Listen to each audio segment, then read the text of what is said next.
देखिए, प्रियंक खड़गे राजनीति में नेपो किड का एक जीवंत उदाहरण है। वो राजनीति में सिर्फ इसलिए है क्योंकि उनके पापा कांग्रेस के राष्ट्रीय अध्यक्ष हैं।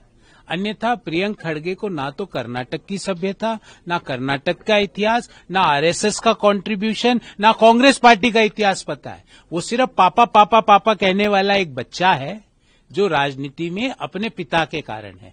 उनकी बातों को स्वयं कांग्रेस पार्टी भी गंभीरता से नहीं लेती, कर्नाटक के लोग भी गंभीरता से नहीं लेते, क्योंकि उन्हें भी पता है कि ये पापा पापा पापा करके यहाँ पे मंत्री बने हुए हैं, उनका कोई कंट्रीब्यूशन नहीं है। मैं प्रियंक खड़गे जी से पूछना चाहता हूँ, जिस आरएसएस ने देश के कोने कोने में राष्ट्र प्रथम की भावना को पहुंचाया, क्या आपको पता है उसका कंट्रीब्यूशन?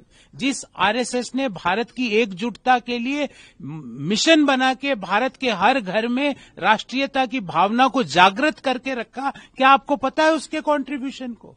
जिस आरएसएस ने भारत के ऊपर कभी भी प्राकृतिक या दूसरे देशों का हमला हुआ तो आरएसएस के लोग, आरएसएस के स्वयंसेवक, आरएसएस के कार्यकर्ताओं ने भारत के लोगों को मदद पहुंचाई, क्या पता है प्रियंक खड़गे को इस कंट्रीब्यूशन के बारे में? प्रियंक खड़गे पापा पापा पापा वाला बच्चा है, उनको गंभीरता से आप भी मत लिया करो और उनके सवालों को इतने प्रमुख एजेंडा में मत डाला करो। सर, उन्होंने सवाल है कि आखिर बीजेपी के जो नेता हैं उनके बच्चे आरएसएस में क्यों नहीं है? क्यों Why are they not? नहीं, उनको क्या पता है कि किसका नहीं है? आरएसएस पिछले कई वर्षों से एक्सपोनेंशियली आरएसएस के कार्यकर्ता ग्रो कर रहे हैं। प्रियंक खड़गे जी, थोड़ा बहुत पढ़ा करो। पापा पापा पापा करके चॉकलेट खाने का समय चले गया, तो अब मंत्री हो, गंभीरता से बातें पूछा करो। आपको क्या पता है कि आरएसएस के स्वयंसेवकों की क्या वृद्धि हुई? पता है क्या आपको? मैं तो उनके गृह राज्य में बोल सकता हूं कि आरएसएस के स्वयंसेवकों में, कार्यकर्ताओं में, भारत के लोगों का, कर्नाटक के लोगों में निष्ठा से आरएसएस के साथ काम करने में एक्सपोनेंशियली वृद्धि हुई है। तो उनकी जो ये बातें हैं, ये बेबुनियाद है, बेतर्क की बातें हैं, और मैं ऐसे नेपो किड की बातों को ज्यादा गंभीरता से नहीं लेता। सर, पिछले 2 दिनों से मेरे को लगातार कॉल्स पे मैसेज के जरिए धमकियां। तो आपकी कर्नाटक में सरकार है, क्यों नहीं पुलिस को जाके बोलते? यहाँ पे भी राजनीति करने आ गए। बताइए, पुलिस में कंप्लेंट कराइए जो आपके पास, जो आपके फोन आए।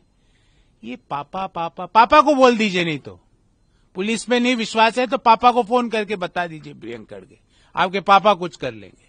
तो ये उनकी खुद की सरकार, वो वहां पे मंत्री, इसका मतलब वो ये कहना चाहते हैं कि कर्नाटक की सरकार निकम्मी है। वो ये भी नहीं पता लगा सकती कि कौन उनको धमकी दे रहा फोन पे, तो वो अपने मुख्यमंत्री को निकम्मा बोल रहे हैं। और मुख्यमंत्री ने अभी तक ऐसे बच्चे को बर्खास्त नहीं किया। क्यों नहीं किया? क्योंकि पापा राष्ट्रीय अध्यक्ष है। सर, सीएम ने ये कहा है कि जो अभी सीजीआई के ऊपर जिस लॉयर ने जूता मारा उसको लेकर, देखिए, भारत के प्रधानमंत्री जी ने उस पे अपनी बात कह दी, उस घटना को दुखद बताया। भारत के प्रधानमंत्री जी ने, भारतीय जनता पार्टी के प्रमुख नेताओं ने अपनी बात उस बात पे कह दी।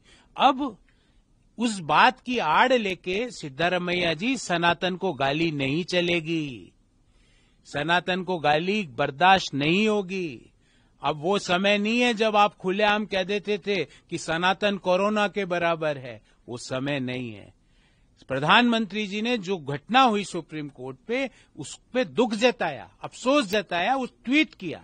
भारतीय जनता पार्टी के प्रमुख नेताओं ने उस पे अपना अफसोस जताया। उस पे राजनीति करना बंद कीजिए, पर सनातन को गाली उस घटना की आड़ में नहीं चलेगी।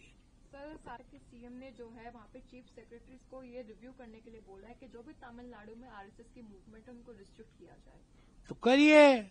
आपके स्वयं के स्टेट में आरएसएस के लाखों कार्यकर्ता है जो राष्ट्र प्रथम की भावना को कर्नाटक के हर घर में जगा के रखे हुए हैं, जो राष्ट्रीयता और भारत की एकता की भावना को कर्नाटक के हर घर में मशाल लेके चल रहे हैं। करिए आप इस तरह के अनैतिक और गलत काम करना बंद कीजिए।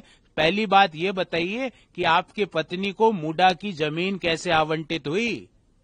दूसरी बात ये बताइए कि जिन लोगों ने जो रॉयल चैलेंजर बैंगलोर में जो भगदड़ में जान गंवाई, उनके परिवारों के साथ आपने क्या किया?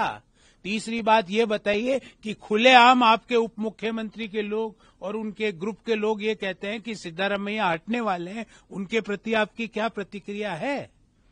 आप पहले अपना घर संभालिए, फिर इस तरह की टिप्पणियां कीजिए।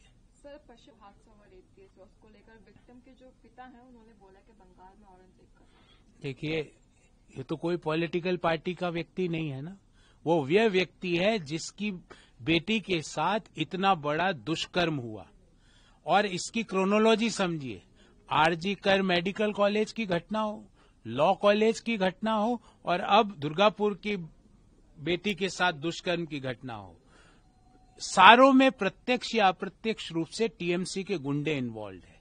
और ममता बनर्जी पीड़ित परिवार के साथ नहीं खड़ी होती है, महिला मुख्यमंत्री होने के बावजूद वो उन दोषी गुंडों को बचाने के लिए खड़ी हो जाती है। पूरे बंगाल में एक ही नारा चल रहा है, टीएमसी के गुंडों से बेटियों को बचाओ। यही नारा पूरे बंगाल में चल रहा है और बंगाल के लोग आगामी विधानसभा चुनाव में ईवीएम के जरिए ऐसी गुंडों वाली टीएमसी की सरकार को हटाकर जरूर लेंगे। कांग्रेस के फादर ने ये भी कहा है कि जैसे मेरी बेटी की तबीयत बेहतर होती है मैं उसको पश्चिम बंगाल से हटा दूंगा। ओडिशा के विमेन कमीशन में बात हो गई है, मैं उनको वहां शिफ्ट करने। ये एक तरह से बंगाल की सरकार, बंगाल के प्रशासन पे पीड़ित का परिवार सवाल या निशान लगा रहा है। ममता बनर्जी में अगर 0.0001% भी मानवता बची है तो तुरंत अपने पद से इस्तीफा देना चाहिए। जो मुख्यमंत्री महिला मुख्यमंत्री होने के बावजूद अपने प्रदेश में बेटियों की रक्षा ना कर सके, उसको पद पे एक क्षण भी रहने का नैतिक अधिकार नहीं है। वीके न्यूज, राष्ट्र के नाम।